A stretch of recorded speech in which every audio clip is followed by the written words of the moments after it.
ధ్యానయోగాన్ని సిద్ధింపజేసుకునే వారికి కొన్ని సూచనలు. ఏకాంత ప్రదేశంలో ఒకే టైంలో ఒకే సమయంలో సక్రమంగా ధ్యానం చేయాలి. శరీరము నిటారుగా ఉంచుకోవాలి. మూలాధారం నుండి ప్రాణశక్తి ఎప్పుడు ఏ టైంలో పైకి వెళుతుందో, సహస్రారం చేరుతుందో సాధకుడికి తెలియదు. అందుకనే మన మహనీయులు నిటారుగా శిలాప్రతిమ వలె కూర్చోమన్నారు. పద్మాసనం కానీ, సుఖాసనం కానీ, ఆసనం మీద ఏ ఆసనం మీకు సులభంగా ఉంటుందో ఆసనం పైన కూర్చోమన్నారు.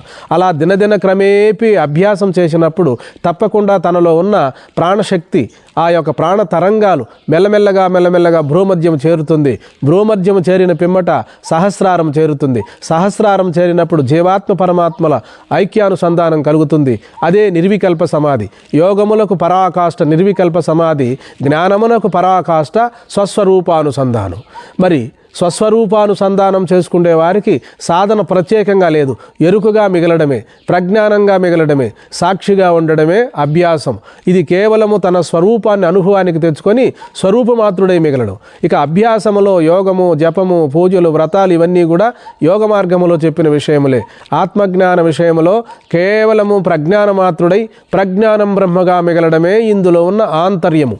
కాబట్టి ప్రజ్ఞానం బ్రహ్మ అనే మహావాక్యము కూడా మనకు అదే బోధిస్తున్నది. హరి ఓం.